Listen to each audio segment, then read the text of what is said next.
안녕하세요. 하늘보고입니다. 오늘은 그 난 배양토에 대해서 한번 알아보겠습니다. 아, 우선 먼저 우리가 그 난을 잘 키우고 그렇게 하기 위해서 여러 가지 실험을 하신 분들이 많이 있어요. 제가 주변에 본 것도 꽤 여러 가지를 봤어요. 그동안에 이렇게 보아온 것 중에서 실패한 사례를 우선 말씀드려 볼게요. 어떤 분은 이제 난을 많이 하다 보면은 실제로 배양토 가격도 무시 못 해요. 봄, 가을로 분갈이 하고, 중간에 새로 또 오면 또 심고 하다 보면은, 처음에는 분이 얼마 안 될 때는 큰 부담은 가지 않는데, 난 분도, 낙소분 같은 경우는 한 3천 원 갈 거래요. 그러고 그거보다 또 보통 그 정도 가고 그래. 요즘에는 그 배양분은 그 플라스틱 화분을 500원짜리 그런 걸 주로 많이 쓰시는데, 오늘은 배양토니까 배양토에서 한번 말씀드려 보면은 어떤 연유 있었는지 잘 기르고 싶어서 그러셨던지 아니면은 또 그 난 석값 자체가 좀 부담스러워서 그러셨는지 하여간 테스트 하신 분들이 꽤 계시는데, 실패하신 그 사례 몇 가지 알아볼게요.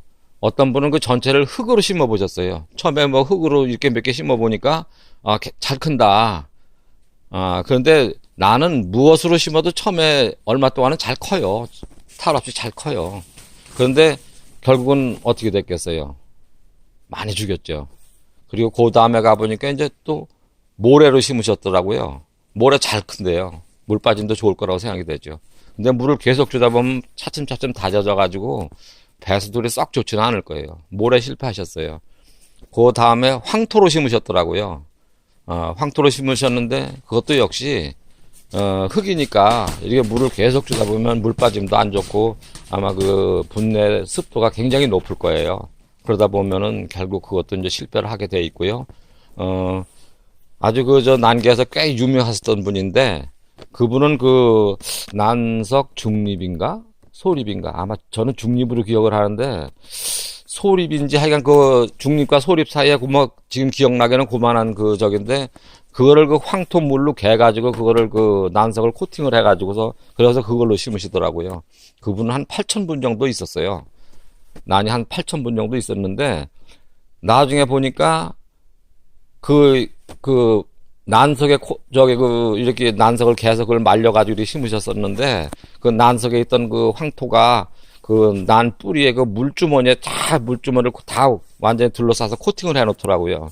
그러니까 난이 물주머니를 통해서 아마 통기가 되고 호흡을 하고 할 텐데 그 호흡 자체가 안 되니까 결국은 난이 어마어마하게 죽더라고요.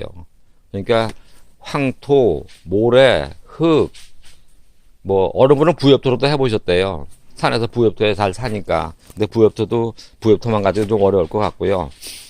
요즘에 그래서 이제 나는 많은 분들이 계속 시험하고 연구도 하고 이제 어느 정도 안정적으로 이제 잘 기르시는 것 중에 요즘에 상토 재배 가지고 성공하시는 분들이 있대요. 굉장히 잘 큰데요. 근데 이제 상토 재배는 제가 듣기로는 물을 주는 게 아주 기술이래요. 안개 분무식으로 해서 서서히 줘가지고서 그게 이제 밑에 나중에 분 밑으로다가 물이 한두 방울 떨어지는 정도 그렇게 주면은 상당히 오랫동안 보름 내지 20일 동안 안 줘도 된다고 그러시던데 그러면서 나는 다른 무슨 영양제 같은 걸 통해서 잘 키우신다는 분이 계시고요. 요즘에 또 저옥토가 유행인 것 같더라고요. 어느 지역에는 저옥토 가지고 아주 상당히 잘 키운다고 해서 저옥토도 저기인데 제가 저옥토에다 한번 말씀드려 볼게요. 저는 저옥토 가지고 실패를 했었거든요. 근데 이제 저옥토는 생긴 건 이거 비슷한데 저옥토는 제가 안 쓰려고 안 샀거든요. 근데 저옥토는 두 가지가 있더라고요. 일본에서 수입이 되는데 이바라키 현에서 나온 생산해서 수입되는 그거는 아주 초경질 저옥토로 단단하대요. 얼었다 녹았다 해도 3, 4년은 끄떡없이 버티는. 그러니까 그건 상당히 좋은 거예요. 그리고 가누마 쪽에서 수입되는 그게 있는데 일반 저옥토인데 그게 조금 싸요. 근데 그거는 얼었다 녹았다 하면 한 해 겨울도 잘 못 버틴다는 것 같아요. 그러면 나중에 이제 밀가루처럼 돼가지고 밑에 다 축적이 돼서 배수도 안 되고 그래서 아마 제가 샀던 게 그거 같아요. 그래서 이제 그 어린 유모 키우든가 어느 정도 그 저옥토가 무게가 있으니까 뭐 철사를 안 감아도 뭐 흔들리지도 않고 잘 크더라고요, 처음에는. 근데 결국은 뭐 저 같은 경우에 한 6개월 정도 있다가 그 끼 있어서 가져왔던 게 아주 기가 막히게 발전한 한 대여섯 개를 죽였거든요. 그래서 저는 저옥토에 대해서 좀 그랬는데 초경질 저옥토는 괜찮은 것 같아요. 다만 그 조금 더 비싸요. 일반 저옥토보다. 그래서 이제 어제 난 자재 파는 데를 가봤더니 그 초경질 저옥토는 없더라고요. 계좌에 아주 설명드리려고 좀 사오려고 했었는데 없어서 저기를 하고, 제가 오늘 주로 다루려고 하는 바크 재배가, 저는 몰랐는데 이미 그 바크 재배에 성공하셔서 재배하시는 분들도 꽤 계시더라고요. 그런데 이제 지금은 이제 저기가 이제 뭐 제가 구입한 게 떨어져가지고 뭐 저기라는데 먼저 번에 산에 가니까 마침 그 산에 굵은 소나무가 죽은 게 있어서 이 소나무 껍질을 가지고 왔는데 아마 난에 심는 경우는 바크는 그 소나무 껍질로 만든 바크일 거예요. 이거를 잘게 부숴가지고 하면 되는데 일반 먼저 번에 제가 샀던 바크에는 뭐 나무 살까지 찢어져 있고 막 그래서 막 이것도 크고 막 거칠고 그러던데 요걸 잘게 부수면은 더 좋을 것 같고요. 근데 참고로 이 바크는 통기성과 배수성과 보비력이 좋대요. 그리고 이제 토양 굳음을 방지하고 습기를 유지해주기 때문에 건조한 우리나라 날씨에는 상당히 좋을 것 같고 특히 무엇보다도 이게 난균이 여기서 활성화가 바크에서 잘 된다고 해요. 그래서 이제 그 장점을 살려서 지금 중국 같은 데서는 조직 배양묘나 모든 뭐 그런 거는 거의 다 이제 바크로 쓰니까 아마 중국에는 대부분 바크로 많이 사용하시나 봐요. 그런데 이제 이 바크만 가지고 하면 또 나름대로 문제가 있을 거예요. 이거 하다 보면은 좀 뭐 이렇게 엉그러서 뭐 뿌리 사이사이에 제대로 이제 붕 뜨는 부분이 있어가지고 잘못하면 물을 너무 오랫동안 얹으면 탈수 현상도 오고 뭐 그럴 것 같아요. 그래서 이제 이거를 저한테 가르쳐 주신 분은 행자부 선정 신지식이시고요. 또 농림부 선정 신지식 농업인으로 해서 두 가지 신지식인을 하고 계시면서 이제 야생화 농업을 하시는 분인데 전에는 난도 파르셨었어요. 그다음 난을 도둑 맞고서 이제 나중에 야생화로 전향을 하신 분인데 굉장히 아주 박식하고 또 제 삼목 사부이기도 하셔요. 그래서 이제 그분한테 이제 뭐 아주 정직하고 그러신 분이라 그분 말씀은 제가 잘 믿고 하는데 그분한테 이제 먼저 번에 들은 얘기로는 바크에 녹소토, 잔마사, 화장토, 그리고 상토, 이거를 이제 이렇게 5가지를 섞으라는데, 저는 그 말씀만 듣고 왜 그렇게 섞는지를 알아보지를 않았었거든요. 그런데 이제 어제 가서 이제 관심을 가지신 분들도 많고, 문의해 오시는 분들도 많고, 그래가지고 정확하게 좀 알고 싶다고 해서 가서 이제 어제 좀 알아봤거든요. 그러니까 바크는 아까 그런 것처럼 그렇고, 녹소토는 이게 화산 축적물인가 봐요. 아마 일본 녹소시에서 이게 생산해서 또 이것도 수입을 하는 것 같은데, 이거는 우선 보습성이 최고래요. 그래서 이제 이 보습성을 위해서 이제 녹소토를 사용하는데, 단점이 이게 산도가 pH 6.5라서 산성 물질이에요. 이걸 오래 쓰다 보면 난 분 안에 산도가 굉장히 높아지겠죠. 그래서 이제 이 마사는 알칼리성이래요. 그래서 이제 이 산도를 중화 좀 시키기 위해서 마사는 쓰는 거래요. 근데 이 마사도 그 전에 이제 제가 이제 써봤는데, 마사도 이제 뿌리 내림이 상당히 좋고, 처음에는 잘 크죠. 근데 이 마사만 가지고 심으면은, 이제 물을 계속 주다 보면 이게 계속 다져지다 보면 돌처럼 다져져요. 그러면 이렇게 보면 물을 주면은 계속 다져질 거 아니에요. 그러면 결국에는 분내 습도가 굉장히 높아져요. 그래서 이제 이것만 가지고는 또 안 되고, 화장토는 뭐 굳이 설명드리지 않으셔도 잘 아실 테고, 이 상토인데요. 저는 이 상토가 원예용 상토하고 일반 농업용 상토가 있어요. 근데 이제 저는 잘 몰랐던 게 이 농업용 상토에는 비분이 있는 걸로 알았거든요. 원예용 상토는 없고. 근데 이제 그게 아니고 어떤 제품이든 상토에는 비분이 있으면 원래는 원칙적으로는 안 되는 거래요. 그런데 이제 이 농업용 상토는 원예용 상토에 비해서는 좀 위험성이 적으니까, 이게 아마 좀 어느 정도 되면 좀 약간 부식됐다고 그럴까? 그러면서 이제 비분이 좀 생길 거라 그러더라고요.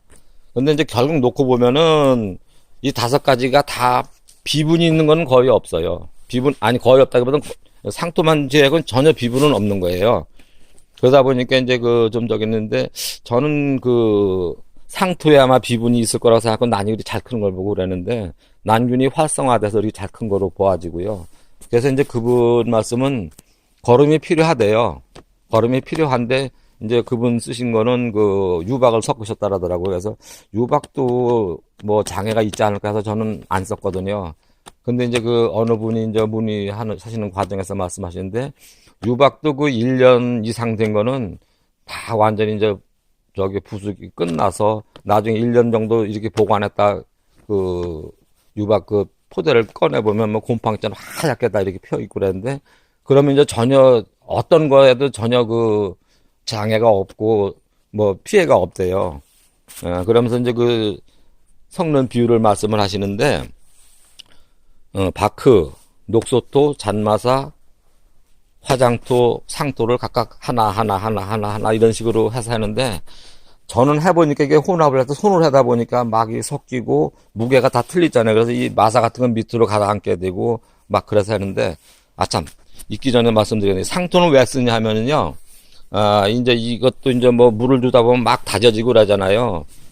바크는 큰 저기는 그렇게 굳거나 이렇게 붙어있는데, 이 녹소토도 그렇고, 마사도 그렇고, 화장토도 그렇고, 물을 계속 강하게 위에서 주다 보면 다져져요. 그러면 통계적 문제가 생길 수도 있어요. 그걸 방지하기 위해서 이 상토를 쓰는 거래요. 그러니까 상토도 필히 써야 되는 거예요. 그래서 이제, 이렇게 했는데, 이제 전체적으로 이제 비분이 부족할 거 아니에요. 그러니까 이렇게 5가지를 섞어가지고 쓰실 때, 영양분이 부족할 테니까 이제 뭐, 액비나 뭐, 다른 영양제, 활성, 그런 저기로다 줘서 이렇게 뭐, 보완을 해도 되는데, 이분은 뭐, 그렇게 하는 것보다 유박 피해 없는 유기질 비료니까 전혀 피해가 없는 상태로 만들어서 그렇게 섞어서 쓰는 게 가장 좋으시다고 하고요. 그러면 일제 시비에 대해서는 전혀 신경 쓸 필요가 없잖아요. 그리고 이제 그분은 이제 좀, 그거를 이제 그런 식으로 이렇게, 그분은 이제 배합기인가 있나 봐요. 그래서 이제 바크도 좀 거친 것도 배합기에 돌리면 어느 정도 부서지고 해가지고, 제가 좀 얻어봤는데 상당히 많이 어느 정도 많이 작더라고요. 이 입자가. 그러니까 훨씬 더 보기도 좋고 좋은데, 그래서 이제 그분은 그걸 배합을 해가지고서 이제 헤어라비 난초 용토로다가 이제 판매도 하시나 봐요. 근데 이제 가격이 조금 뭐 사용자분들께서는 좀 해서 요즘에 조금 저기다가 키워보니까 잘 크니까, 한동안 구매가 뜸하다가 이제는 거의 만들어 놓은 거 다, 판매가 끝났다고 하시던데. 그래서 이제 수시로 만드는데 무슨 말씀을 드리려면, 그분은 그래서 이제 우리 손수레 끄는 거 있잖아요. 여기 이런 거요. 이런 손수레에 하나 정도 만들 때 유박을 바가지인데, 바가지 크기는 제가 못 봤는데, 적당량을 섞으면 되는가 봐요. 그러면 이제 시비에 대해서는 전혀 신경 쓸 필요가 없는 거예요. 그리고 이제 그분이 그렇게 키운 난을 보니까 정말 제가 보기에도 입이 벌어질 정도로 잘 커요. 제가 이제 이렇게 해서 그렇다고 해서 테스트가 끝난 건 아니니까, 또 각자의 배양실 환경에 따라 가지고, 통풍이나 뭐, 그런 거에 의해서 뭐 과습일 수도 있고, 뭐 그렇기 때문에, 테스트는 더 해야 될 것 같고요. 참고로 이 바크는 아마 추위에도 좀 더 일반 난석보다는 훨씬 더 뭐 냉해 예방도 되는 것 같고, 더위에도 한 폭염 속에서도 오히려 이 난석 같은 것보다는 오히려 더 분속 온도가 더 낮을 거다. 이 난석으로 했던 것보다 굉장히 분속 온도가 높을 텐데, 바크로 심은 경우에는 그 온도도 일반 난석보다는 훨씬 더 서늘한 상태를 유지할 수 있다는 것 같아요. 저는 올여름 어떻게 낼 건가 굉장히 궁금하고 그랬었는데, 뭐 그분 말씀이니까 다소 안심이 되고, 이제 지금까지 대충 말씀을 드렸으니까 선택은 여러분들의 몫입니다. 왜 이렇게 섞어야 하는 것까지도 말씀을 드렸으니까, 여러분들도 이제 앞으로 이게 최선이 아닐 수도 있잖아요. 실제로 이제 보습은 여기도 다 보습성도 좋고 하니까, 녹소토하고 마사를 뺄 수도 있겠고요. 근데 이 상토는 저는 안 쓰려고 했는데 써야 될 것 같아요. 이제 대신에 이제 분막 밑으로 빠져가지고 베란다 바닥을 더럽히는 그 문제는 어떤 방법이 좋을지, 뭐 양파망을 분망 아래다 깔으면 괜찮을지, 좀 더 테스트는 그건 나중에 계속 하겠습니다. 좋은 참가 되셨기를 진짜 바랍니다. 그리고 이제 정말 무엇보다도 나는 뭐 산채도 좋고, 어떤 구입을 하시던 좋은 난을 하는 것도 좋지만은 우선은 배양이 먼저인 것 같아요. 배양을 잘해야 좋은 난도 잘 살리고 늘려나가지, 아무리 좋은 난도 배양이 잘못돼서 죽으면 아무 소용없잖아요. 도움이 되셨기를 바라고요. 모두들 즐거워하시며 행복한 나날 되시기를 간절히 기도드립니다. 감사합니다.